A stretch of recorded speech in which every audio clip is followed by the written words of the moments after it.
नमस्कार, राम राम। आज बंगाल के अमर बलिदानी क्रांतिकारी, अद्वितीय योद्धा, शूर बाघा जतीन का बलिदान दिवस है, उनकी पुण्यतिथि। बाघा जतीन यानी यतीन्द्रनाथ मुखर्जी 10 सितंबर 1915 को उनका देहांत हुआ था। एक दिन पहले वह 5 क्रांतिकारियों के साथ उड़ीसा के बालासोर में अंग्रेज पुलिस अफसरों और उनकी पूरी टुकड़ी के साथ लड़ते हुए घायल हुए थे, जिसमें एक दिन के बाद अस्पताल में उनकी मृत्यु हुई थी। कौन थे बाघा जतीन? मैं समझता हूं कि आज भारत के अधिकांश लोग, बहुत बड़ा जो भारत का समाज है, वह उनसे सर्वथा अपरिचित है। उनके बारे में कोई जानकारी नहीं होगी उनके पास। ऐसा कोई व्यक्ति हुआ था भारतीय स्वतंत्रता आंदोलन के समय, इसके बारे में नहीं जानते होंगे। जो इतिहास पढ़ते हैं आज के छात्र, उनके बारे में मेरा एक स्पष्ट राय है कि वे इतिहास से बिल्कुल विमुख हैं। वो बस परीक्षा पास करने के लिए पढ़ लेते हैं।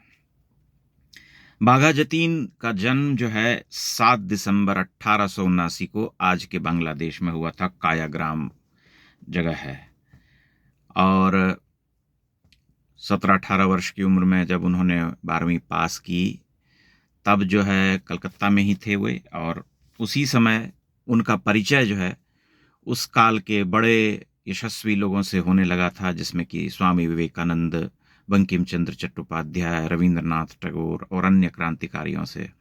और उनके भीतर जो है राष्ट्र प्रेम का जो बीज था वह प्रस्फुटित हो चुका था। शारीरिक रूप से वे बड़े ही दृढ़ थे, अत्यंत ही मजबूत थी उनकी काया। उनकी एक कहानी है कि बाघा जतीन उनका नाम कैसे पड़ा। जिस क्षेत्र के वो रहने वाले थे, वहां पर एक आदमखोर बाघ का आतंक था। तो 1909 में जब वो एक गांव लौटे, उस समय उस क्षेत्र से होकर के गुजर रहे थे, तभी उस बाघ ने उनके ऊपर हमला किया था। और यतीन्द्रनाथ मुखर्जी अकेले उस बाघ से लड़ते हुए, उसके भयावह पंजों से उनके शरीर पर अनेक घाव पड़ गए थे। जहरीले जख्म से भर गया था उनका पूरा शरीर। उसके बावजूद उन्होंने उससे लड़ते हुए हसिया से उसे फाड़ डाला था। उसके बाद पूरे बंगाल में ये समाचार आग की तरह फैल गया कि यह जो है बाघा की यतीन मुखर्जी ने, यतीन्द्रनाथ मुखर्जी ने अकेले बाघ को मार डाला, आदमखोर बाघ को, और उनका नाम हो गया बाघा जतीन। उनके भीतर एक ऐसा शौर्य था जो कि बहुत कम लोगों में होता है। 1907-8 की घटना है। सिलीगुड़ी रेलवे स्टेशन पर वे जा रहे थे, तब अंग्रेज अफसरों की एक टुकड़ी थी जो अभद्रता कर रही थी भारतीयों के साथ। यह देख करके यतीन्द्रनाथ मुखर्जी उबल पड़े और अकेले भिड़ गए। हालत यह थी कि उन्होंने अकेले 6-7 अंग्रेज अफसरों को पटक पटक करके मारा, उन सबको ध्वस्त कर दिया था। बाद में वहां पर व्हीलर पुस्तकालय जो चलाते हैं, जो बुक स्टोर जिसे हम कहते हैं, जो कि आज भी भारत के कुछ रेलवे स्टेशन पर देखने को मिल जाता है, उसने कहा कि आप अकेले कितने व्यक्तियों से लड़ सकते हैं। तो जतीन मुखर्जी जो थे वे मुस्कुराते हुए बोले कि अगर सच्चा सत्यनिष्ठ आदमी हो तो संभवतः एक व्यक्ति से भी नहीं लड़ पाऊंगा, लेकिन बदमाश हो, दुराग्रही हो, उद्दंड हो तो अनगिनत लोगों से लड़ सकता हूं। यह उनकी वैचारिकी थी, यह उनकी महानता थी, जो उन्हें यह सिद्ध करती है कि वे कितनी बड़ी आत्मा थे। हावड़ा षड्यंत्र केस में उन्हें 1910 में जेल हुआ था। हालांकि सजा जो है उनके ऊपर, मतलब आरोप जो था वह साबित नहीं हो पाया, तो 1 वर्ष के बाद उन्हें छोड़ दिया गया। फिर उसके बाद अनुशीलन समिति के लिए वो काम करने लगे और निरंतर जो है देश में सशस्त्र क्रांति के लिए वो प्रयासरत रहे।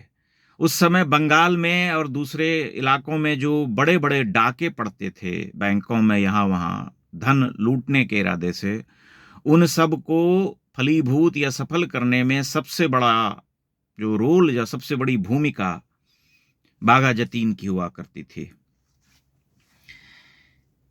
अलीपुर बम कांड में उन्हें आरोप उनके ऊपर आरोप लगाया गया था और उसके बाद भी वो निरंतर जो है अपना आंदोलन चलाते रहे। 1914 में जब प्रथम विश्व युद्ध शुरू हुआ, तब जो है यह प्लान बनाया गया कि इसी समय जर्मनी के सहयोग से भारत में एक सशस्त्र क्रांति, एक सशस्त्र विद्रोह जो है छेड़ा जाएगा। 1857 की तरह ही यह विद्रोह आगे बढ़ेगा और देश को आजाद करा लिया जाएगा। कलकत्ता में बड़े लेवल पर काम चल रहा था, उसी में रास बिहारी बोस आदि के साथ वे लगे हुए थे और अंग्रेज अफसरों को जो उनका खुफिया तंत्र था, उस समय उनको यह हवा लग गई, ये सूचना मिल गई कि जतीन मुखर्जी जो है इसमें सक्रिय है, बड़े स्तर पर विद्रोह करने में लगा हुआ है। जर्मनी से और बाहर से जो